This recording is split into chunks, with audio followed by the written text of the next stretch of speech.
గ్రహచారం, గోచారం ఈ రెండింటిని సమన్వయం చేయడం ఎలాగా? అసలు గ్రహచారం అంటే ఏమిటి, గోచారం అంటే ఏమిటి? విద్య చాలా గొప్పది. ఆ జ్యోతిష్ శాస్త్రం ఇది గొప్పదైనటువంటి అద్భుతమైన గ్రహముల యొక్క అమరిక కలిగినటువంటిది. దీన్ని నిరంతర సాధన చేత, అభ్యాసము చేత ఆ విద్యని మనం రాణింపుకు తెచ్చుకోవాలి. ఏ విద్య అయినా సరే ఎప్పుడూ కూడా సాధన చేసినటువంటి విద్య, తన చేతికి అందినటువంటి విద్య ప్రజా సంక్షేమానికి, ప్రజా శ్రేయస్సుని కోరి ప్రయోగింపబడాలి.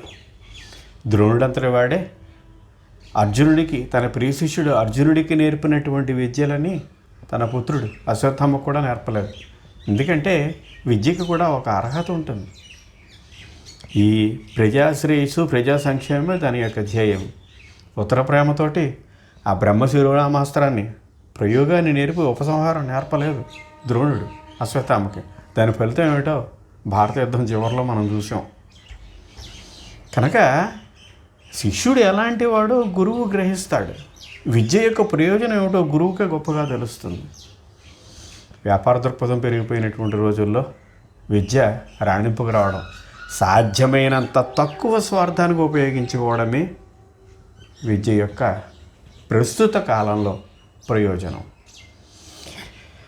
ఈ జ్యోతిష్ శాస్త్రానికి స్థలము, కాలము ఇవి రెండు చాలా ముఖ్యం. మనిషి ఎప్పుడు పుట్టాడుతో పాటు ఎక్కడ పుట్టాడు అనేటువంటిది కూడా, అదే స్థలము, కాలం. ఇది విడతీయరానటువంటి ద్వంద్వం. మానవ జీవితంలో ఉదయం లేచిందిలాగా రాత్రి పడుకునే వరకు మధ్యలో ఉండేటువంటిది ప్రశ్నిస్తాము. ఎవరు ఏ సంఘటన గురించి చెప్పినా, ఏ విషయం గురించి చెప్పినా, ఎప్పుడు జరిగింది, ఎక్కడ జరిగింది కూడా, ఎక్కడా లేకుండా అది ఉండదు, స్థలం లేకుండా. జత స్థలం, కాలం రెండూ కూడా విడతీయరాని సంబంధము కలిగినటువంటివి. గ్రహములు నిరంతరము సంచరిస్తూ ఉంటాయి. గ్రహముల యొక్క ఆపేసేటువంటి శక్తి మనిషికి లేదు. తనకు అనుకూలంగా మలుచుకునేటటువంటి శక్తి కూడా లేదు. గ్రహాలు ఇచ్చే ప్రభావాన్ని కాదనే శక్తి కూడా లేదు. ఈ సంచరించేటప్పుడు ఎక్కడో ఒక చోట, ఒక క్షణంలో, ఒక నిమిషంలో మనం పుడతాం. మనం పుట్టినటువంటి సమయానికి గ్రహాలు ఏ స్థితిలో ఉన్నాయో, ఏ ఏ స్థానాల్లో ఉన్నాయో, ఇది జాతక చక్రం. మనం పుట్టినటువంటి సమయంలో అది ఏ రాశికి చెందినటువంటి లగ్నమై ఉంటుందో అది లగ్నం. ఏ నిమిషాల మధ్య ఉంటుందో అది లగ్నం. దాన్ని ఒకటో స్థానం చేసుకొని మిగిలినటువంటి గ్రహాలు తన యొక్క ఫలితాన్ని ఇస్తూ ఉంటాయి. మనిషి చేసినటువంటి పూర్వకర్మ ఫలితంగా ఆ సమయానికి మనం అక్కడ పుడతాం. అది స్థిరం. ఇది ఆ జాతక చక్రం, గ్రహచారం. గ్రహములు నిరంతరము తిరిగేటటువంటి, సంచరించేటటువంటిది గోచారం. చేత గ్రహచారము, గోచారము. ఇది ఒక విధంగా చెప్పాలంటే మనిషి చేసినటువంటి పూర్వకర్మల తాలూకు ఫలితాన్ని, అది శుభము కానీ అశుభము కానీ అనుభవింపజేసేటటువంటివి గ్రహములు. మనం చేసేటువంటి పూజల వల్ల, వ్రతాల వల్ల, లేక ఇంకా స్తోత్రాల వల్ల ఆ గ్రహాలు వాటి యొక్క గతిని మార్చుకోవు. ఈ రకంగా మార్చుకున్నట్టయితే ప్రతివాడు ఎన్ని లెక్కలేని పాపాలైనా చేసేయచ్చు. చివరికి ఓ దండం పెట్టి ఓ స్తోత్రం చదివి గ్రహాలను ప్రసన్నం చేసుకోవచ్చు. పాపాలు పెరిగిపోతాయి. చేత ప్రలోభము చేత కానీ, ఇతరమైనటువంటి వాటి చేత పొగడ్తల వల్ల కానీ, స్తోత్రముల వల్ల కానీ గ్రహములు వాటి గతులు మార్చుకోవు, వాటి స్థితి మార్చుకోవు. అది కేవలం మన మానసికమైన ఉపశమనం. చేసిన కర్మదాలకు ఫలితాన్ని మనిషి అనుభవింపక తప్పదు. ఆ అనుభవింప చేసేటటువంటివి గ్రహములు, జాతక చక్రము ద్వారా. ఇక గోచారము నిరంతరము తిరిగేటటువంటివి. నక్షత్రము, చంద్రుడు, దీన్ని ఆధారంగా చేసినటువంటి మిగిలినటువంటి గ్రహాలు ఇవి ఏ రకంగా ఉంటాయి. ఉగాది వచ్చేటప్పటికల్లా మనది ఏ నక్షత్రంగా ఆధారంగా చేసుకుని ఏ రాశి, ఈ రాశి వాళ్ళకి ఈ సంవత్సరం అలా ఉంది, బాగుందా, బాగోలేదు, శుభంగా ఉందా, అశుభంగా ఉందా, ఈ రకంగా లెక్కేసుకుంటూ వెళ్తూ ఉంటాం. గోచారం మీద ఆధారపడి కొన్ని లక్షల మంది ఉంటారు. కానీ జాతక చక్రం మాత్రం పూర్తిగా మన ఒక్కరి సొంతం. మనం ఆ సమయంలో అక్కడ పుట్టాం కనుక అది మనది. గ్రహచార ఫలితం పూర్తిగా సొంతం. గోచార ఫలితం వేరు, గ్రహచార ఫలితం వేరు. గోచార ఫలితం ఇది చాలామందికి అన్వయించబడేటటువంటిది. గ్రహచారము మనం పుట్టినటువంటి సమయాన్ని బట్టి, గ్రహాల యొక్క గతులను బట్టి, ఆ గ్రహాలు ఇచ్చేటువంటి దశ అంతర్దశల్లో మనకు ఆ ఫలితాలు అందుతూ ఉంటాయి. ఇక్కడ మళ్ళీ ఈ గ్రహముల యొక్క సంచారాన్ని 2 విధాలుగా విభజించాలి. ఒకటి, ఒక్కొక్క గ్రహము ఆ రాశిలో ఎంతెంత కాలం ఉంటుంది. ఇది ఇంతకుముందు చెప్పినటువంటిదే. రవి ఒక్కొక్క రాశి ఒక నెల ఉంటాడు. చంద్రుడు మొత్తం 27 రోజులు, రోజు మించి ఉంటాడు. తర్వాత కుజుడు 45 రోజులు ఉంటాడు. బుధుడు 21 రోజులు. గురుడు ఒక్కొక్క రాశిలో ఒక్కొక్క సంవత్సరం. తర్వాత శుక్రుడు 26 రోజులు ఉంటాడు ఒక్కొక్క రాశిలో. తర్వాత శని ఒక్కొక్క రాశిలో 2.5 సంవత్సరాలు ఉంటాడు. కానీ ఇక్కడ ఇదల్లా కాదు, దశ సంవత్సరాలు. ఈ అంకెకి ఈ అంకెలకి తేడా ఉంటుంది. రవి మొత్తం దశ, తన దశ అంతర్దశలోనే ఈ గ్రహాలు ఫలితాలను ఇస్తాయి. రవి దశ 6 సంవత్సరాలు, చంద్రుడి దశ 10 సంవత్సరాలు, కుజుడి దశ 7 సంవత్సరాలు. ఈ రకంగా మొత్తం శుక్ర దశ 20 సంవత్సరాలు.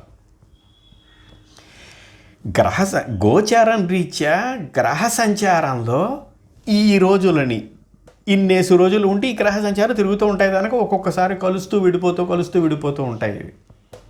గోచార రీత్యా. గ్రహచార రీత్యా మనిషి తను పుట్టినటువంటి జాతక చక్రం, దాంట్లో ఉండేటువంటి గ్రహములు స్థితం ఆధారంగా చేసుకుని ఆయా ఫలితాన్ని మనకు అందించడంలో ఇన్నేసి సంవత్సరాలు ఉంటూ ఉంటాయి. వీటిల్లోనే మళ్ళీ అంతర్దశలు వస్తూ ఉంటాయి. రవిదశ రవ్యంతరం, చంద్రాంతరం, కుజంతరం, రాహువంతరం. మళ్ళీ చంద్రదశ, ఇక్కడ ఏ దశ మొదలవుతుందో ఆ దశ ఆ గ్రహం నుంచే మొదలవుతుంది. చంద్రదశ చంద్రాంతరం, కుజాంతరం, చివరికి చంద్రదశ రవ్యంతరం. ఇది అయిన తర్వాత మళ్ళీ కుజదశ. ఈ రకంగా ఆ గ్రహ సంచారంలో ఈ గ్రహచార ఫలితాన్ని మనకి ఇస్తాయి. చేత గోచారము, గ్రహచారము వీటినే గమనించాలి. ఈ దశ అంతర్దశల్లో మన యొక్క జాతక చక్రంలో స్థితమైనటువంటి గ్రహములను అనుసరించి వాటి యొక్క ఫలితాన్ని మనకు అందిస్తాయి. అంచేత గ్రహచారాన్ని అనుసరించి ప్రస్తుతము జరిగేటటువంటి దశ అంతర్దశలను అనుసరించి వచ్చేటటువంటి ఫలితము వేరు. దీనికి ప్రస్తుతము గోచార రీత్యా గ్రహాలు నిరంతరం తిరుగుతూనే ఉంటాయి. మనం పుట్టినటువంటి సమయంలో మనం వేసుకుంటాం, మనం పుట్టిన తర్వాత కూడా తిరుగుతూనే ఉంటాయి. దాన్ని గోచారం అంటారు. ఆ గోచారం ఇచ్చేటువంటి ఫలితాన్ని రెండింటినీ సమన్వయం చేస్తే జ్యోతిష్ శాస్త్ర ఫలితం ఖచ్చితంగా వస్తుంది. ఈ రెండింటి సమన్వయం కేవలం గ్రహచారం వల్ల వచ్చేటటువంటిది సుమారుగానే. గోచార రీత్యా కూడా అప్పుడు గ్రహాలు ఎక్కడున్నాయి, ఏ స్థితిలో ఉన్నాయి. కేవలము గోచారము వల్ల ఫలితాలు ఉండవు. ఇప్పుడు చెబుతూ ఉంటారు 75 సంవత్సరాల తర్వాత ఈ 2 గ్రహాలు కలుస్తున్నాయి, ఈ రాశి వాళ్ళకి బ్రహ్మాండంగా ఉంటుంది. 150 సంవత్సరాల తర్వాత ఈ 3 గ్రహాలు కలుస్తున్నాయి, ఇంకా ఈ సంవత్సరం వాళ్ళకి తిరిగి ఉండదు, ధనవర్షం కురిసిపోతూ ఉంటుంది. మనం చూస్తూనే ఉంటాం ఈ వార్తలన్నీ. ఎవరికి? ఆ ఒక్క రాశి మీద ఆధారపడి కొన్ని లక్షల మంది ఉంటారు. అందరికీ వస్తాయి కదా. ఇదే రీజనింగ్ అంటే, కార్యకారణ సంబంధం అంటే ఇదే, పరిశీలన అంటే ఇదే. ఆ వచ్చిన మాట నిజమే కావచ్చు, కానీ మన గ్రహచారం అలా ఉంది. ఇక్కడ ఆ సమయంలో మనకి నడిచేటటువంటి గ్రహములు, దశలు, అంతర్దశలు ఏవి? మనిషి ఎప్పుడు బలహీనుడు. మన బలహీనత ఎంత తీవ్రంగా ఉంటుందో అవతల వాళ్ళకి అది అంత బలమైనటువంటిది అయి ఉంటుంది.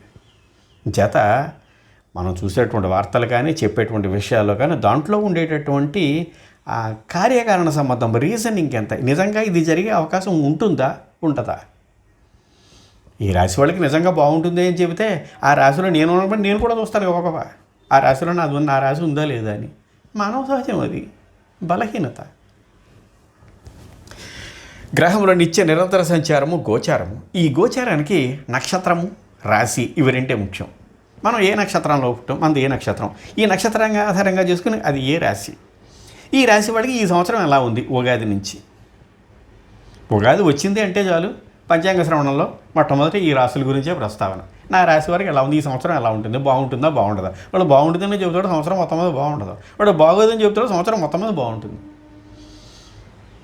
ఇలాంటి వైవిధ్యాలన్నీ కనిపిస్తూనే ఉంటాయి. ఎందుకని ఇలాగా? ఎందుకంటే ఆ రాశి మీద ఆధారపడి చాలామంది ఉంటారు కనుక, దానితో పాటుగా మన గ్రహచారం కూడా చూసుకోవాలి కనుక, ప్రస్తుతం నడుస్తుండేటువంటి దశ అంతర్దశలు కూడా చూసుకోవాలి కనుక, వీటి ఫలితాలే ముఖ్యం వాటికంటే. గోచారం కంటే గ్రహచార ఫలితమే మనకు ముఖ్యం. ఈ గోచారానికి నక్షత్రము, రాశి ఇవి రెండు తెలిస్తే సరిపోతుంది. కానీ గ్రహచారానికి అంటే ఇది జాతక చక్రం. గ్రహచార గోచారాలకు నక్షత్రము ప్రధానము, రాశికి అనుగుణంగా రాశి ఫలితాలు ఉంటూ ఉంటాయి. దానికి అనుగుణంగా గ్రహచారానికి రాశి, అంశచక్రాల లగ్నాలు ప్రధానం. కేవలం రాశిచక్రమే కాదు, అంశచక్రం కూడా ఉంటుంది. రాశిచక్రంలో కనపడనటువంటి అంశాలను అంశచక్రంలో కనిపిస్తూ ఉంటాయి ఫలితాలు. వీటి రెండింటికి కూడా లగ్నం ప్రధానమవుతుంది. ఆ లగ్నాన్ని కొట్టుకోవాలి. ఆ రాశి చక్రంలో ఉండేటువంటి గ్రహస్థితి వేరు, ఆ స్థితమైనటువంటి గ్రహాలు వేరు, అంశచక్రంలో ఉండేటువంటి గ్రహస్థితమైనటువంటి గ్రహాలు వేరు. రెండింటికి సమన్వయం చేసుకోవాలి. ఇక్కడ ఇంకా చక్రాలు చాలా ఉన్నాయి. ఆరోహణ చక్రం అని, కారకాంశ లగ్నంతో ఉండేటువంటి చక్రం అని చాలా ఉన్నాయి. మరి ఈ సూక్ష్మమైనటువంటి స్థితిలోకి మానవ జీవితం సంబంధించినటువంటి సంఘటనల ఫలితాలు వచ్చేస్తాయి. ఆ చక్రాల యొక్క లగ్నాలను అనుసరించి ఒక్కొక్కటి చూసుకుంటూ వెళ్ళినట్టయితే అంత ఓపిక మనకెక్కడదే. దానికి ఎంత పరిజ్ఞానం ఉండాలి, ఎన్ని విషయాలు తెలిసి ఉండాలి. తర్వాత గోచార ఫలితాలపై ఆధారపడి అసంఖ్యాకమైనటువంటి జాతకులు ఉంటారు. కానీ గ్రహ సంచారం జాతకునికి ఒక్కనికే ప్రత్యేకం. జాతక చక్రంలో గ్రహచార ఫలితాలతో పాటు దశాంతర్దశలతో పాటు జాతక చక్రంలో ఆ గ్రహచారం, మన గ్రహాలు ఎక్కడ ఉన్నాయి, ఏవి శుభాలు ఏవి అశుభ గ్రహాలు, ప్రస్తుతం ఏ దశ అంతర్దశలు నడుస్తున్నాయి, ఆ దశ నుంచేటువంటి గ్రహాలు, 2 గ్రహాలు కూడా శుభాల అశుభాల, ప్రస్తుతం మనకి ఏ స్థితి నడుస్తోంది, దీనితో పాటుగా గ్రహాల ప్రభావాల సమన్వయం చేయడమే దేనికి, గోచార రీత్యా వచ్చేటువంటి దానికి. అంచేత జాతక చక్రంలో మనకు ఉండేటువంటి ప్రస్తుతం నడుస్తుండేటువంటి దశ ఏమిటి, అంతర్దశ ఏమిటి, తర్వాత మన జాతక చక్రంలో ఉండేటువంటి గ్రహాలు ఏ రకంగా ఉన్నాయి, ప్రస్తుతం గోచారాల్లో ఏ గ్రహము ఎక్కడెక్కడ ఉంది, ఈ రెండింటిని సమన్వయం చేస్తేనే ఖచ్చితమైన పరిస్థితి వస్తుంది. అంచేత ప్రత్యేకించి కేవలము గోచారం వల్ల కాదు, కేవలము గ్రహచారం వల్ల కాదు. అందులోకి గోచారము కంటే ప్రభావవంతమైనటువంటిది గ్రహచారం అంటే జాతక చక్రం. చేత ఏ ఉగాది రాగాంతో ఒక రాస్తూ చూసుకుని కొంతవరకే అది ఈ సంవత్సరం అంతా బాగానే ఉంటుంది. కేవలం ఒక్కదాని సుమారుగా, అది చాలా తక్కువ. అది శుభం అని చెప్పినా మనం సంబరపడిపోక్కర్లేదు, అశుభంగా ఉందని చెప్పినా కానీ బాధపడడం అక్కర్లేదు. మన యొక్క జాతక చక్రమే ఈ రెండింటి యొక్క సమన్వయమే నిర్ధారిస్తుంది. తర్వాత సమన్వయమే జాతక చక్రం యొక్క సరి అయిన జాతక ఫలితాన్ని ఇస్తుంది. ఇది నిర్దిష్ట స్పెసిఫికేషన్, ఖచ్చితత్వం, నిర్దుష్ట, వితౌట్ ఎనీ మిస్టేక్. ఈ రెండింటినీ కూడా ఈ రెండింటి యొక్క సమన్వయం వల్లే సాధ్యం. అంటే గ్రహచారం రీత్యా, గోచారం రీత్యా. తర్వాత మనసులోని బలహీనతలు, ఆశ, విచక్షణ జ్ఞానాన్ని తొలగించే మూఢత్వము, గుడ్డి నమ్మకము, వీటిని ప్రేరేపించేటటువంటిది. జ్యోతిష్ శాస్త్రం ఎప్పుడూ కూడా చాలా గొప్పది, అంతా ఇంత కాదు. అంతటి అమరిక ఏ శాస్త్రంలోనూ కనిపించదు మనకి. అంతటి గొప్ప స్థితి జాతక చక్రాంది. వాటి యొక్క ఆధిపత్యం రీత్యా కానీ, స్థితి రీత్యా కానీ ఇవే పాపపుణ్యాల యొక్క మనం చేసినటువంటి కర్మఫలం యొక్క నిర్ధారణ. మన మనసులో ఉండి మనం పడేటటువంటి కష్టాలని, బాధలని, దాన్ని అనుసరించి మన మనసులో వచ్చేటువంటి బలహీనతని దీన్ని ఆధారముగా చేసుకొని మనం విధమైనటువంటి మూఢత్వంలోకి వెళ్ళిపోతాం. ఎవరు ఏం చెబితే నమ్మే ప్రశ్నలోకి వచ్చేస్తుంది. ఇంతకుముందు చెప్పాను, మనిషి ఎప్పుడు తను తాను నమ్ముకోవడం అనేటువంటిది ఎప్పుడు ఉత్తమమే. దేవుడిని నమ్ముకోవడం మధ్యమం, సాటి మనిషిని నమ్మడం అధమాధం. కనుక మన మీద మనకు ఉండేటటువంటి నమ్మకం, కష్టాలకి సుఖాలకి, రాముడు ఎన్ని కష్టాలు పడ్డాడు, ఎన్ని బాధలు పడ్డాడు. చలించని మనస్తత్వం, అచంచలమైనటువంటి దీక్ష, పట్టుదల, తన మీద తనకు ఉండేటటువంటి గొప్ప శక్తి, ఇదే మహాపురుషుని చేస్తుంది. ఇదే మనిషికి కావాలి. ఎప్పుడైతే మనసు బలహీనపడిందో ఇది ఇతరులకి ఆయుధంగా మారుతుంది. వాళ్ళు ఏం చెబితే కదా మనం నడిచేటువంటి పరిస్థితుల్లో మనం ఉండకూడదు. మనసులోని బలహీనత, ఆశ, ఉండేటువంటి సుఖాలు సరిపోక ఇంకా సుఖాలు కావాలనుకున్నా, మనకి ప్రాప్తం ఇంతే అని సరిపెట్టుకోవడం కాకుండా పోతన భాగవతంలో అదే రాశాడు. ప్రాప్తమ్మగు లేశంపైన 10,000 మనకి ఏది దొరికిందో పోతన దగ్గర ఉండేటువంటి గొప్పతత్వం కూడా అదే. దాన్నే భాగవతంలో ప్రతిష్ఠించాడు ఆయన. మనకి దొరికిన దాంతో తృప్తి పడితే అది గొప్ప సంతోషం. మనకంటే తక్కువ వాడితో పోల్చుకుంటే మనకు సంతోషం, మనకంటే ఎక్కువ వాడితో పోల్చుకుంటే బాధ. పోలికలోనే ఉంది అంతా. ఈ పోలికే ఆశను రేకెత్తిస్తుంది. ఎప్పుడైనా అంతే. మూఢత్వాన్ని, గుడి నమ్మకాన్ని పెంచుతుంది. అంచేత జ్యోతిషం ఆభాసపాలవుతుంది. మనిషి గుడ్డిగా నమ్మడం, కార్యకారణ సంబంధం గురించి తెలుసుకోకుండా, గ్రహముల యొక్క స్థితిగతులను తెలుసుకోకుండా జాతక చక్రాన్ని గుడ్డిగా నమ్మడం వల్ల మూఢత్వం కలుగుతుంది. ఈ మూఢత్వం అనేటటువంటిది జ్యోతిషం మీద అపనమ్మకం కలిగేటట్టుగానో విపరీతమైన నమ్మకం కలిగేటట్టుగానో చేస్తుంది. రెండూ ప్రమాదమే. అంచేత ఇతరులు ఏం చెప్పినా ముందు దాంట్లో ఉండేటువంటి సాధ్యాసాధ్యాలు దీని గురించి పరిశీలించాలి, ఆలోచించాలి. తర్వాత ఇది ఇతరులకు స్వార్థానికి కారణమవుతుంది. కేవల గోచారమైన కేవల గ్రహచారమైన ఫలితాలు ఎప్పుడు కూడా సుమారుగానే ఉంటాయి. గ్రహచార గోచార ఫలితాల యొక్క సమన్వయమే జ్యోతిష శాస్త్రము యొక్క ఫలితాల గ్రహముల యొక్క అందించేటటువంటి శుభాశుభముల యొక్క ఖచ్చితత్వముగా గ్రహించాలి. ఇది గ్రహచారము గోచారము వీటి మధ్య ఉండేటటువంటి భేదము, సమన్వయము. ఈ కార్యక్రమం మీకు నచ్చినట్టయితే లైక్ చేయండి, షేర్ చేయండి, సబ్స్క్రైబ్ చేయండి.